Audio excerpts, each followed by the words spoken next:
ब्रह्मणे ब्रह्मस्वरूपाय नमः.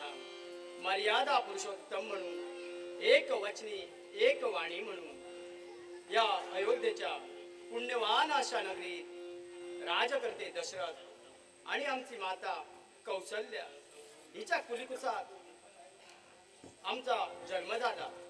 या राघवाचा जन्म झाला.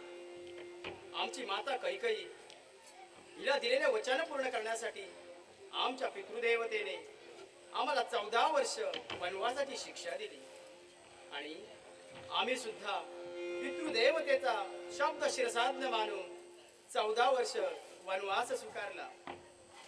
आणि ज्यावेळी 14 वर्षाचा वनवास पूर्ण करून पुनश्च या अयोध्ये नगरीत आमचे आगमन झाले, त्यावेळी या राजप्रसादी या न्याय सिंहासनी पुनश्च आम्ही विराजित झालो.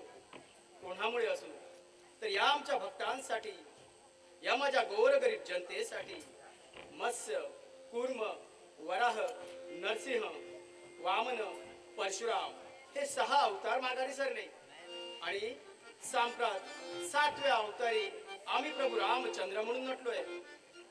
खरोखरच माघारी पडलेले 6 अवतार त्यात आमच्यावरती मर्यादा होत्या, परंतु या 7व्या अवतारी पूर्णतः आम्ही मर्यादा पुरुषोत्तम म्हणून नटलोय, कधी सर्वेश्वर म्हणून नटलोय, तर कधी दुष्ट जनांचा नाश करण्यासाठी तत्पर झालोय. परंतु आज एकाएकी या अयोध्याच्या ठिकाणी कोणीतरी येण्याची चाहूल आम्हाला लागते.